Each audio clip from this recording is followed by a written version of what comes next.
আমার ৩২ বছর বয়সী দিদি অনেক বছর পর আমাদের বাড়িতে ফিরে এসেছিলেন। তাকে দেখে মনের মধ্যে একটা অদ্ভুত অনুভূতি হল। একসময় সে নিজের পছন্দমতো কাজের খোঁজে অন্য শহরে চলে গিয়েছিল। তখন বাবার সঙ্গে তার বিয়ে নিয়ে বেশ বড়সড় একটা তর্ক হয়েছিল। সেই রাগ আর অভিমানে সে বাড়ি ছেড়ে চলে যায়। দিদির বাড়ি আসার পর থেকে সে সবসময় আমার আশেপাশে ঘোরাঘুরি করত। একদিন সকালে আমি গোসল করে এসে দ্রুত জিন্স পরতে গিয়ে সমস্যায় পড়লাম। জিন্সটি এক জায়গায় আটকে গিয়ে খুব ব্যথা হচ্ছিল। ব্যথার কারণে আমি অসাবধানতাবশত মাকে ডাকতে শুরু করলাম। তবে মা তখন বাড়িতে ছিলেন না। আমার চিৎকার শুনে দিদি দৌড়ে আমার ঘরে এসে উপস্থিত হল। তার পরবর্তী আচরণ আমাকে চমকে দিয়েছিল। আমি লজ্জায় মাথা নিচু করে বললাম, দিদি, আমি নিজেই পারব। কিন্তু তিনি শান্তভাবে বললেন, লজ্জা পেলে সমস্যাটা আরও জটিল হতে পারে। আমাকে সাহায্য করতে দাও। আমি কিছু বললাম না, চোখ বন্ধ করে দাঁড়িয়ে রইলাম। তারপর হঠাৎ আমার দিদি ছিলেন অনেক সুন্দর, গায়ের রং ছিল অনেক ফর্সা। তার বয়স ৩২ হলেও তাকে দেখলে মনে হতো এখনও তার বয়স ১৮। কারণ তিনি তার শরীরের অনেক যত্ন করতেন, যা তাকে অনেক আকর্ষণীয় করে তুলত। জানি না কেন তিনি এখনও বিয়ে করেননি। আমার নাম ঈশান। আমি ১০ম শ্রেণীর ছাত্র। আমার জীবন অন্য সাধারণ শিশুদের মতো ছিল না, কারণ বাবা মা দুজনেই কর্মজীবী। বেশিরভাগ সময় বাড়ি ফাঁকা থাকত, বিশেষ করে দুপুরে স্কুল থেকে ফিরে নিজেকে একা পেতাম। প্রায়ই ভাবতাম যদি কেউ থাকত, যে আমার অপেক্ষায় থাকত, কিন্তু বাস্তবতা ছিল অন্যরকম। একদিন হঠাৎ আমার দিদি প্রিয়া বাড়ি ফিরে এলো। অনেকদিন ধরে সে অন্য শহরে পড়াশোনা এবং চাকরি করছিল। বাড়ি ফেরার পর থেকে সে আমার সঙ্গে সময় কাটাতে শুরু করল। স্কুল থেকে ফিরে দেখতাম সে আমার অপেক্ষায় বসে আছে। আমরা গল্প করতাম, একসঙ্গে খেতাম, সময় কাটাতাম। একদিন আমি বইপত্র গুছাতে গিয়ে সমস্যায় পড়ি। দিদি হেসে এসে বলল, তুমি এত এলোমেলো কেন? সে গুছিয়ে দিয়ে বলল, এভাবে একটু ঠিকঠাক চললে তো ভালো হয়। ধীরে ধীরে আমাদের দিনগুলো সুন্দর হয়ে উঠল। দিদি আমার জীবনের শূন্যতাগুলো পূরণ করল। তার বয়স ৩২ বছর, এখনও বিয়ে হয়নি। বাবা জানালেন সে কিছুদিন আমাদের সঙ্গে থাকবে।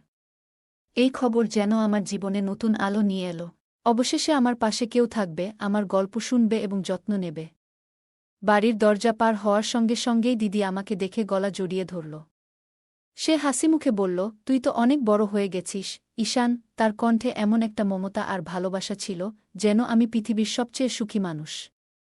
ওই মুহূর্তের অনুভূতি আমি কোনো কথায় প্রকাশ করতে পারব না। বাবা দিদির থাকার জন্য আমার ঘরে ব্যবস্থা করলেন। প্রথমে একটু অস্বস্তি লাগলেও, কারণ আমি কখনো আমার ঘর কারো সঙ্গে ভাগ করিনি, দিদির সঙ্গে ঘর শেয়ার করা আমার জন্য এক অন্যরকম অভিজ্ঞতা হল। আমি খুশি মনে রাজি হয়ে গেলাম। দিদি আসার পর থেকেই আমার জীবনে অনেক পরিবর্তন এলো। দুপুরে স্কুল থেকে বাড়ি ফিরে আমি দেখতে পেতাম দিদি দরজার সামনে আমার জন্য অপেক্ষা করছে। আমি ঘরে ঢুকতেই সে আমার স্কুল ব্যাগটা নিয়ে বলতো, আগে হাত ধুয়ে নে, তারপর খেতে বসবি। তার এই যত্ন আর ভালোবাসা আমার দিনগুলোকে আরও সুন্দর করে তুলেছিল। আমাদের সময়টা কাটত গল্প, হাসিঠাট্টা আর স্মৃতিচারণে। দিদি আমার পড়াশোনা এবং অন্যান্য বিষয়ে আমাকে সাহায্য করত। সে শুধু আমার দিদি নয়, আমার সবচেয়ে ভালো বন্ধুতে পরিণত হয়েছিল। দিদি শুধু আমার খাওয়া দাওয়া দেখাশোনা করত না, আমার পড়াশোনাতেও সাহায্য করত। এমনকি আমার হোমওয়ার্ক করতেও পাশে থাকত। আমি জানতাম দিদি বাড়িতে আসার পেছনে আরেকটি বড় কারণ ছিল। কয়েক মাস আগে আমার থাইরয়েড রোগের সমস্যা ধরা পড়ে। আমার বয়সে এটি খুবই অস্বাভাবিক ছিল এবং আমার জন্য একটি বড় ধাক্কা। এই রোগের চিকিৎসার জন্য আমাকে প্রতিদিন থাইরয়েডের ইনজেকশন নিতে হতো। একজন পুরুষ নার্স প্রতিদিন দুপুরবেলা আমার বাড়িতে এসে আমাকে ইনজেকশন দিত। সে খুব দায়িত্ব নিয়ে তার কাজ করত। যদিও ইনজেকশন নেওয়া আমার জন্য সহজ ছিল না, কিন্তু এটি ছাড়া আমার অন্য কোনো উপায় ছিল না। দিদি বাড়িতে আসার পর থেকেই আমার জীবন অনেক বদলে যায়। সে আমার স্কুল যাওয়া থেকে শুরু করে পড়াশোনার পুরো দায়িত্ব নিজের কাঁধে তুলে নেয়। সকালবেলা সে আমাকে সময়মতো ঘুম থেকে তুলে স্কুলের জন্য তৈরি করত। দুপুরে স্কুল থেকে বাড়ি ফেরার সময় দিদি দরজায় অপেক্ষা করত। ব্যাগটা আমার কাছ থেকে নিয়ে মিষ্টি করে জিজ্ঞেস করত, আজ স্কুল কেমন গেল? তার এই যত্ন এবং ভালোবাসা আমার জীবনের কঠিন সময়গুলোকে অনেক সহজ করে তুলেছিল। দিদি শুধু আমার দিদি নয়, সে আমার জীবনের এক বিশাল শক্তি হয়ে উঠেছিল। সেদিন তার কথাগুলো শুনে আমার মনের ভার অনেকটা কমে গিয়েছিল। সাম্প্রতিক সময়ে আমার শরীরের অবস্থা আগের মতো ছিল না। থাইরয়েড সমস্যার কারণে আমি দ্রুত ক্লান্ত হয়ে যেতাম এবং মাঝে মাঝে দুর্বলতাও অনুভব করতাম। দিদি আমার এই অবস্থা দেখে খুব চিন্তিত হয়ে পড়েছিল। তিনি আমার খাওয়া দাওয়ার প্রতি বিশেষ যত্ন নিতে শুরু করেন। নিজের হাতে খাবার বানিয়ে বলতেন, ঈশান, তুই খুব তাড়াতাড়ি ভালো হয়ে উঠবি। এই সবই তোর স্বাস্থ্যের জন্য জরুরি। যখন পুরুষ নার্স এসে আমাকে ইনজেকশন দিত, তখন দিদি আমার পাশে বসে থাকত। তিনি আমার হাত ধরে বলতেন, ভয় পাবি না, এটা খুব অল্প সময়ের ব্যাপার। তার কথায় আমি অনেকটা সাহস পেতাম। দিদি অনেক দিন ধরে বাড়িতে ছিল এবং আমার স্কুলে যাওয়া থেকে শুরু করে পড়াশোনার সমস্ত দায়িত্ব তিনিই সামলাতেন। এক রাতে হঠাৎ ঘুম ভেঙে গেল। কেন এমন হলো বুঝতে পারছিলাম না। ঘরটা আধা অন্ধকার ছিল, কিন্তু আমার শরীরে কারো স্পর্শ অনুভব করলাম। প্রথমে ভেবেছিলাম হয়তো এটা ভুলবশত ঘটেছে। হয়তো ঘুমের মধ্যে দিদির হাত আমার দিকে চলে এসেছে। কিন্তু এই অনুভূতি আমাকে অস্বস্তিতে ফেলতে শুরু করল। আমি কিছুক্ষণ চুপচাপ শুয়ে ভাবতে থাকলাম, হয়তো আমি ভুল বুঝছি। দিদির এমন কাজ ভুলবশতই হয়েছে।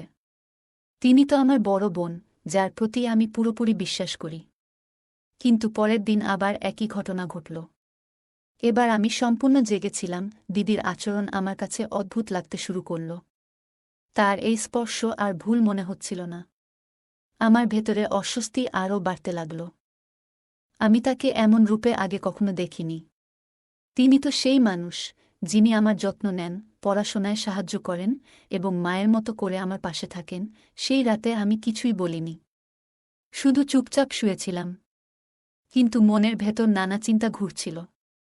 এমনটা কেন ঘটছে তা বুঝে উঠতে পারছিলাম না। 2 রাত ধরে ঘটে যাওয়া ঘটনাগুলো আমাকে ভীষণ অস্বস্তিতে ফেলেছিল।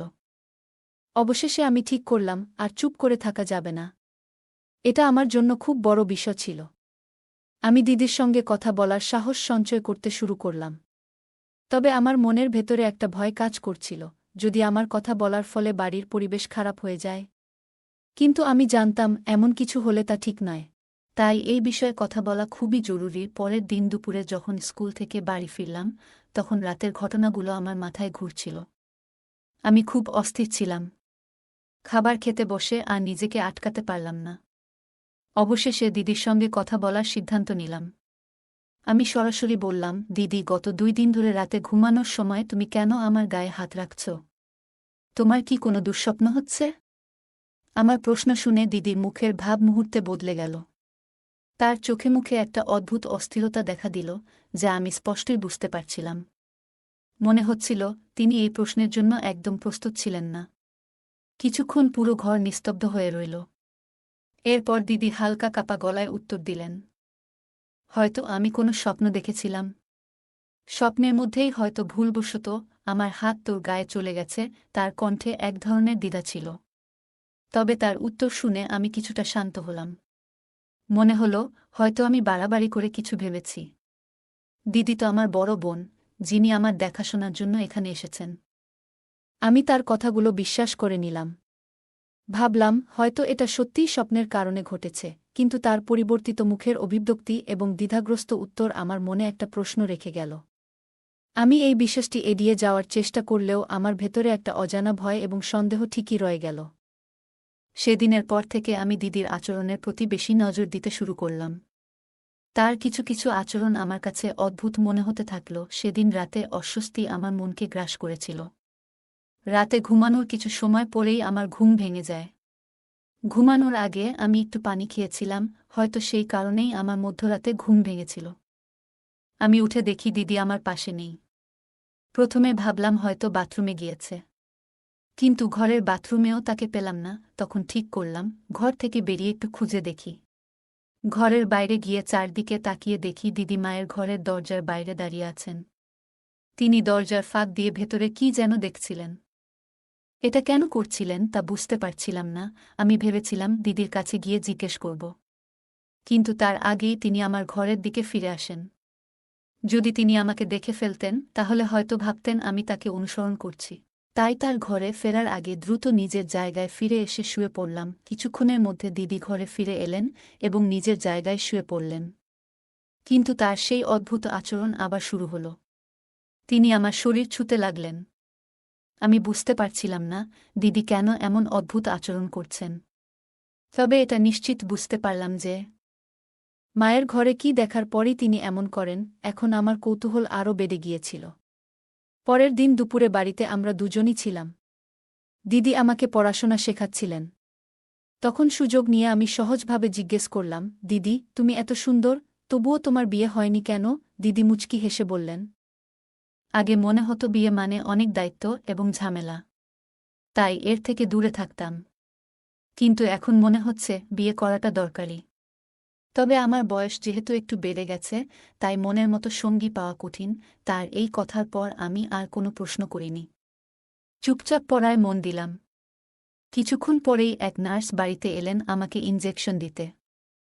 ইনজেকশন নিয়ে আমি কিছুক্ষণ বিশ্রাম নিতে শুয়ে পড়লাম। ঘুম থেকে ওঠার পর খুব ক্ষুধা অনুভব করলাম। তখন দিদিকে ম্যাগি বানানোর কথা বললাম। তখন দিদি মায়ের ঘরে ছিলেন। আমি ঘরের কাছে গিয়ে দেখলাম দিদি নিজেকে আয়নায় দেখছেন। স্নান সেরে তিনি যেন নিজের 18 বছরের মেয়ে মনে করে দেখতে চেষ্টা করছিলেন। তাকে এমনভাবে আয়নায় নিজের প্রতি মগ্ন হতে দেখে আমি একটু হতবাক হয়েছিলাম। আমি চুপচাপ দাঁড়িয়ে অপেক্ষা করছিলাম যে কখন তিনি নিজের এই মগ্নতা থেকে বেরিয়ে আসবেন। আমি ক্ষুধার্ত ছিলাম, কিন্তু দিদি যেন নিজের এক অদ্ভুত জগতে ছিল। নিজেকে নায়িকা মনে করে আয়নার সামনে বিভিন্ন ভঙ্গিতে দাঁড়িয়েছিলেন। ক্ষুধার তীব্রতায় আমি আর সহ্য করতে পারলাম না। অবশেষে তার ঘরে গেলাম। আমাকে দেখে দিদি হালকা লজ্জা পেলেন এবং একটু হাসলেন। তিনি তখন স্নানের পোশাক পরা অবস্থায় ছিলেন। আমাকে দেখে বললেন, উঠে পড়েছ ঈশান? তাহলে বলো তো, আমি কেমন দেখাচ্ছি? আমি আসলে ক্ষুধার জন্য তার কাছে গিয়েছিলাম। কিন্তু দিদি যেন আমার মুখ থেকে নিজের প্রশংসা শোনার জন্যই অপেক্ষা করছিলেন। হঠাৎ তিনি আমার হাত ধরে আমাকে আয়নার সামনে নিয়ে গেলেন। এক হাত আমার গলায় রেখে পেছনে দাঁড়িয়ে বললেন, ঈশান, তোমার কি মনে হয় আমার কি এখনো বিয়ে করা উচিত? দিদির এমন প্রশ্নে আমি কি বলবো বুঝতে পারছিলাম না। আমি বললাম, দিদি, বিয়ে করার সিদ্ধান্ত পুরোপুরি তোমার ব্যক্তিগত বিষয়। আমি এ নিয়ে কিছু বলতে পারব না। আসলে আমি এখানে এসেছি কারণ খুব ক্ষুধা লেগেছে। তুমি কি আমার জন্য ম্যাগি বানাতে পারবে? আমার কথা শুনে দিদি হেসে বললেন, আমি ভেবেছিলাম তুমি বড় হয়ে গেছ, কিন্তু এখনও ছোটদের মতো আচরণ করছ। ঠিক আছে, তোমাকে বড় হওয়ার দায়িত্ব আমিই নিলাম। তুমি এখানে বসো, আমি প্রস্তুত হয়ে আসছি। আমি সেই ঘর থেকে বেরিয়ে এলাম। কিছুক্ষণ পর তিনি আমার জন্য ম্যাগি বানিয়ে আনলেন। সেই রাতেই আমি সিদ্ধান্ত নিলাম, মায়ের ঘরে ঠিক কী হচ্ছে তা জানার জন্য আমাকে সেখানে নজর রাখতে হবে। রাতে শোয়ার পর কিছুক্ষণ ঘুমের ভান করলাম। তারপর হঠাৎই বকবক করতে শুরু করলাম, পানি কোথায়? খুব পিপাসা লেগেছে। এমনটা করছিলাম যেন দিদি বুঝতে পারে আমি সত্যিই পানি খুঁজছি। ঘরে পানি না পেয়ে আমি বললাম, মনে হচ্ছে কিচেন থেকে পানি আনতে হবে। সবকিছু আমি ইচ্ছে করেই করছিলাম, কারণ আমি নিশ্চিত ছিলাম দিদি জেগে আছেন। তার আচরণ বুঝতে আমার এই পরিকল্পনা ছিল। আমি বুঝতে চেয়েছিলাম দিদির মনে আসলে কি চলছে। রাতের সময় পানি খুঁজতে ঘর থেকে বেরোলাম। তবে রান্নাঘরের দিকে না গিয়ে আমি মায়ের ঘরের দিকে পা বাড়ালাম। দরজাটা সামান্য খোলা ছিল। আমি ভেতরে উকি দিয়ে যা দেখলাম তাতে কিছু বিষয় স্পষ্ট হয়ে গেল। মা আর বাবা একসঙ্গে বসেছিলেন। বাবা মাকে আলতো করে কাছে টেনে নিচ্ছিলেন। এই দৃশ্য দেখে আমার মনের মধ্যে কিছু চিন্তা পরিষ্কার হতে শুরু করল। আমি তখন চুপচাপ নিজের ঘরে ফিরে এলাম। ঘরে এসে দেখলাম দিদি আগের মতোই শুয়ে আছে। তবে আমি নিশ্চিত ছিলাম সে ঘুমিয়ে নেই। তার মনেও নিশ্চয়ই কিছু চলছিল। আমি ঠিক করলাম এই বিষয়টি দিদির সঙ্গে কথা বলতে হবে। অনেক দিন ধরে যা চলছে তা আমাকে মানসিকভাবে খুবই অস্বস্তিতে ফেলেছিল।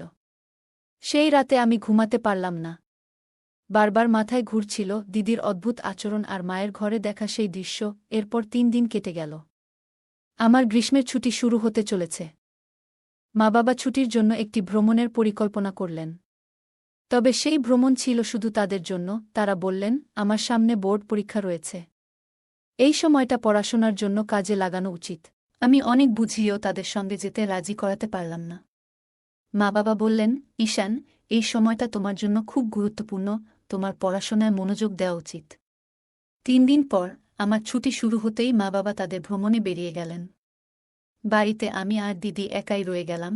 মা বাবা চলে যাওয়ার পর দিদি কিছুটা উদাসীন হয়ে পড়ল।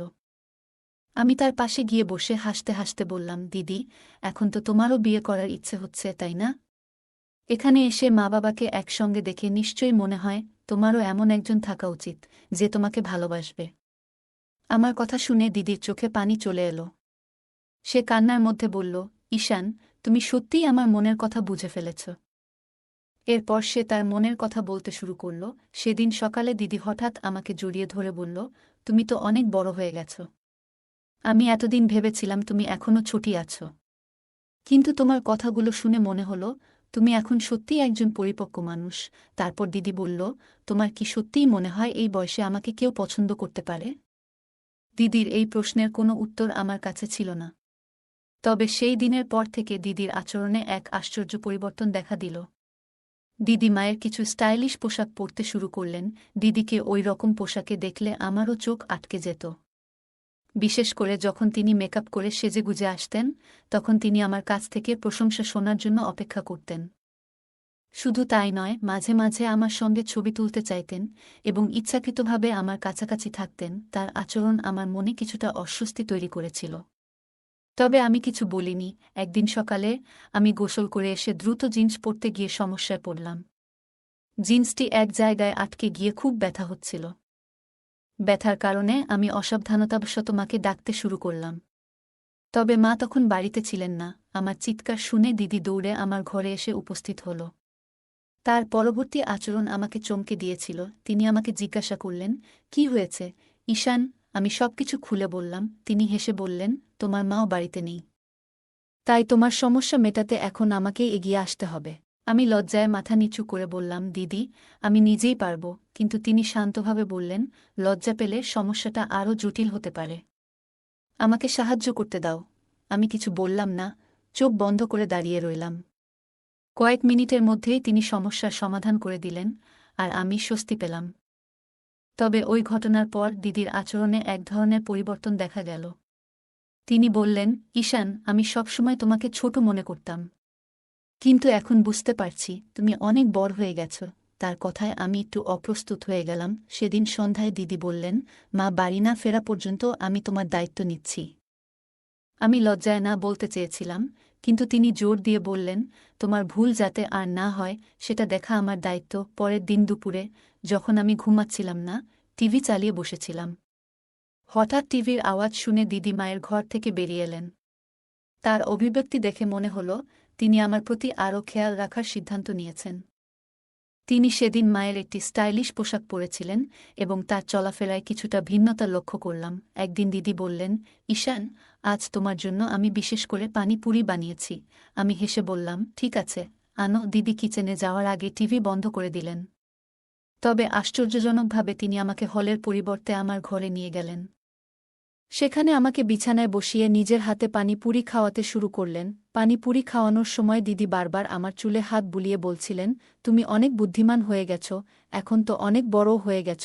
তার পারফিউমের গন্ধ পুরো ঘরে ছড়িয়ে পড়েছিল। কিছুক্ষণ পর আমার চোখ ভারী হয়ে এলো এবং আমি ঘুমিয়ে পড়লাম। যখন ঘুম ভাঙল, তখন মাথাটা ভারী লাগছিল।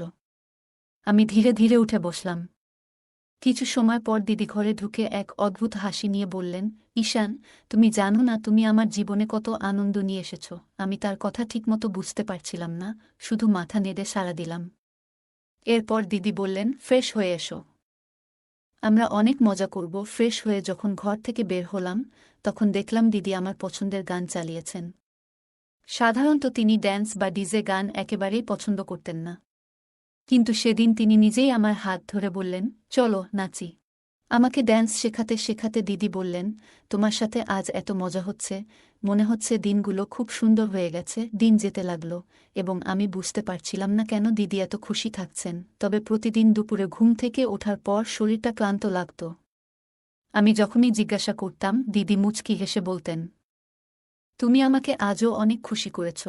আমি বুঝতে পারছিলাম না কিভাবে আমি তাকে খুশি করছি। তবে আস্তে আস্তে তার সাথে কাটানোর সময় আমাকে ভালো লাগতে শুরু করল।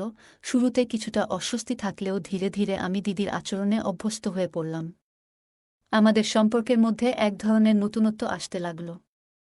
কিন্তু এই পরিবর্তন কোথায় গিয়ে দাঁড়াবে তা তখনও আমি বুঝতে পারিনি। আমার জীবনে এমন একটি ঘটনা ঘটেছিল যা আমাকে এবং আমার পরিবারকে পুরোপুরি হতবাক করে দিয়েছিল। হঠাৎ করেই আমার শরীরে কিছু পরিবর্তন অনুভব করতে শুরু করলাম। মাথা ঘোরা, দুর্বলতা, এসব অনুভূতি ক্রমশ বাড়তে লাগল। বাড়ির লোকজন আমাকে তৎক্ষণাৎ হাসপাতালে নিয়ে গেল। যখন আমার চোখ খুলল, তখন বুঝতে পারলাম আমি প্রায় 1 মাস ধরে আইসিইউতে ছিলাম। এই 1 মাস ছিল আমার জীবনের সবচেয়ে অজানা এবং জটিল সময়। ডাক্তাররা জানালেন আমার অসুস্থতার কারণ একটি বিরল মানসিক সমস্যা। তারা আরও বললেন আমি বাস্তবতা থেকে নিজেকে দূরে সরিয়ে আমার কল্পনার একটি পৃথক জগৎ তৈরি করেছিলাম। ডাক্তাররা আমার বাবা মায়ের সঙ্গে কথা বলে তাদের জানালেন আপনারা নিজেদের কাজে এতটাই ব্যস্ত ছিলেন যে ছেলের মানসিক এবং আবেগগত অবস্থার দিকে সঠিক সময়ে নজর দিতে পারেননি। এটি তার অসুস্থতার প্রধান কারণ। তারা আরও জানালেন ছেলে একটি বিভ্রান্তিকর ধারণার মধ্যে আটকে গিয়েছিল। তার মনে হয়েছে ভালোবাসা কেবলমাত্র নির্দিষ্ট সম্পর্কের মধ্যেই সীমাবদ্ধ। তার বয়স এবং আবেগের পরিবর্তনের সময়ে সে সঠিক দিক নির্দেশনা পায়নি। এই কথাগুলো শোনার পর আমার মা-বাবা খুবই অনুশোচনা করলেন। তারা বুঝতে পারলেন যে আমার মানসিক স্বাস্থ্যের প্রতি তাদের আরও মনোযোগী হওয়া উচিত ছিল। পরবর্তীতে আমি আমার কল্পনার দুনিয়া থেকে বেরিয়ে বাস্তব জীবনে ফিরে আসার জন্য ধীরে ধীরে চেষ্টা করতে শুরু করলাম। আমার পরিবার আমাকে সঠিকভাবে সমর্থন করল এবং একসময় আমি আবার স্বাভাবিক জীবনে ফিরে আসতে সক্ষম হলাম। সে আমাকে খুবই প্রভাবিত করেছিল। যখন আমি তাকে এবং তার ভালোবাসার মানুষকে একসাথে দেখতাম, তখন মনে হতো যেন আমি তাদের জীবনযাত্রার অংশ হয়ে গিয়েছি। এসব দেখে আমার মনে সম্পর্কে এবং ভালোবাসা নিয়ে ভুল ধারণা তৈরি হতে শুরু করেছিল। এরপর আমি আমার মোবাইল ফোনে অপ্রয়োজনীয় এবং ভুল বিষয় দেখতে শুরু করলাম, যা ধীরে ধীরে আমাকে ভুল পথে নিয়ে যাচ্ছিল। এর প্রভাব আমার শরীর এবং মানসিক অবস্থার ওপর পড়তে শুরু করল। দিন দিন আমি আরও বেশি দুর্বল হতে লাগলাম। মাথা ঘোরা, ক্লান্তি, এসব অনুভূতি আমাকে ক্রমশ কাবু করে ফেলছিল। একসময় আমার অবস্থার গুরুতর অবনতি হলে বাড়ির লোকেরা আমাকে হাসপাতালে ভর্তি করিয়ে দিল। ডাক্তাররা পরীক্ষা নিরীক্ষা করে জানালেন আমার শারীরিক এবং মানসিক অবস্থার এই অবনতির জন্য আমার পরিবারও কিছুটা দায়ী। তারা সময়মতো আমার মানসিক অবস্থার প্রতি মনোযোগ দেয়নি। ডাক্তারদের কথাগুলো শুনে আমার মা-বাবা খুবই ভেঙে পড়লেন। তারা বুঝতে পারলেন আমি কতটা সমস্যায় ছিলাম। সেই সময় আমার বড় বোনও সেখানে উপস্থিত ছিল। ডাক্তারের কথাগুলো শোনার সময় তার চোখে একটি ভিন্ন ধরনের অনুভূতির ছাপ ছিল। পরবর্তীতে যখন আমি আইসিইউ থেকে বাইরে এলাম, তখন আমার দিদির গলায় একটি নতুন হাড় দেখতে পেলাম। তখনই আমি বুঝতে পারলাম আমার অসুস্থতার সময় মায়-বাবার উদ্যোগে দিদির বিয়ে সম্পন্ন হয়েছে। এটি আমার জন্য একদম অপ্রত্যাশিত ছিল। এটি জানার পর আমার মনের মধ্যে মিশ্র অনুভূতি তৈরি হল। আমি বুঝতে পারছিলাম না আমার মনের এই অনুভূতিগুলো ঠিক কিনা। এটি ছিল এমন একটি মুহূর্ত যেখানে আমি বাস্তবতা এবং নিজের আবেগের মধ্যে পার্থক্য করতে শিখছিলাম। আমার অনুভূতি এবং চিন্তাগুলো বোঝার প্রয়োজন ছিল। আমার অবস্থার দিকে তাকিয়ে দিদি আমার কাছে ক্ষমা চেয়েছিল। উনি বলেছিলেন, ঈশান, আমি তোমার যত্ন নিতে এসেছিলাম, কিন্তু আমি নিজেই আমার দুনিয়ায় হারিয়ে গিয়েছিলাম। তোমার মতো আমিও একা হয়ে পড়েছিলাম। তোমার মাধ্যমেই আমার পরিচয় হয়েছিল সেই ব্যক্তির সাথে এবং ধীরে ধীরে আমাদের মধ্যে প্রেমের সম্পর্ক তৈরি হয়। আমি আমার জীবন নিয়ে এতটাই ব্যস্ত হয়ে গিয়েছিলাম যে কখনো তোমার দিকে মনোযোগ দিইনি। এটা আমারও ভুল ছিল। দিদির কথাগুলো আমাকে গভীরভাবে ছুঁয়ে গিয়েছিল, কিন্তু আমি কোনো উত্তর দিতে পারিনি। কারণ সেই সময় আমি কথা বলার অবস্থায় ছিলাম না। আমি নিজেও বুঝতে পারছিলাম না যে আমার সাথে কী ঘটছে। আমার মানসিক অবস্থার কারণ সম্পর্কে আমার কোনো ধারণা ছিল না। পুরো ব্যাপারটাই আমার জন্য এক বিশাল ধাঁধা হয়ে দাঁড়িয়েছিল। যখন আমার অসুস্থতার বিষয়টি স্পষ্ট হল, তখন মা-বাবা সিদ্ধান্ত নিলেন যে এবার তারা নিজেরাই আমার যত্ন নেবেন।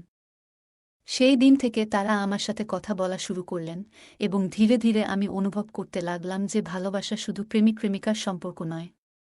এটি মা-বাবা ও সন্তানের মধ্যেও গভীরভাবে বিদ্যমান।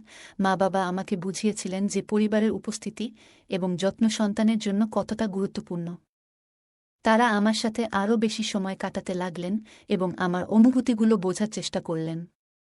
ধীরে ধীরে আমি বুঝতে পারলাম যে সন্তানেরা তাদের মা-বাবার কাছ থেকে যে ভালোবাসা এবং মনোযোগ পায় তা অন্য কোনো সম্পর্ক থেকে সম্ভব নয়। আমি বুঝতে পারলাম যে যে কোনো সম্পর্কের শক্তি এবং সৌন্দর্য তার মধ্যে থাকা বিশ্বাস এবং বোঝাপড়ার উপর নির্ভর করে। মা-বাবা আমাকে শিখিয়েছেন যে আমাদের কখনোই আমাদের সন্তানদের একা ফেলে রাখা উচিত নয়। তাদের মানসিক এবং আবেগত স্বাস্থ্যের যত্ন নেওয়া আমাদের জন্য সবচেয়ে গুরুত্বপূর্ণ। আজকের দিনে অনেক মা-বাবা আমরা ক্যারিয়ারের চাপে প্রায়ই সন্তানদের অনুভূতি ও প্রয়োজন উপেক্ষা করি, যা তাদের মানসিক স্বাস্থ্যে গভীর প্রভাব ফেলে। একাকিত্ব, বিষণ্ণতা এবং মানসিক সমস্যার শিকার হয় তারা। সন্তানদের সুস্থ ও সুখী রাখতে হলে তাদের সঙ্গে বন্ধুর মতো আচরণ করা, মনের কথা শোনা এবং মাঝে মাঝে ঘুরতে নিয়ে যাওয়া জরুরি। ছোট ছোট কাজ তাদের মানসিক শান্তি ও সুখ এনে দেয়। তাদের সঙ্গে সময় কাটানো, ভালোবাসা প্রদর্শন এবং মজবুত সম্পর্ক গড়ে তোলা তাদের মানসিক ও শারীরিক বিকাশের জন্য গুরুত্বপূর্ণ। মা-বাবার সমর্থন সন্তানদের জীবনের চ্যালেঞ্জ মোকাবিলায় শক্তি যোগায়। তাই তাদের মানসিক স্বাস্থ্য ও সুখ আমাদের প্রথম অগ্রাধিকার হওয়া উচিত। বন্ধুরা, এই ছিল আজকের আমাদের ছোট্ট গল্প। কেমন লাগল আপনাদের? কমেন্টে জানাতে ভুলবেন না। যদি ভালো লেগে থাকে তাহলে অবশ্যই লাইক করুন এবং আপনার বন্ধুদের সাথে শেয়ার করুন। এরকম আরও সুন্দর গল্পের জন্য আমাদের চ্যানেলটি সাবস্ক্রাইব করুন এবং বেল আইকন চাপতে ভুলবেন না, যাতে আমাদের প্রতিটি নতুন গল্প আপনি মিস না করেন। ধন্যবাদ।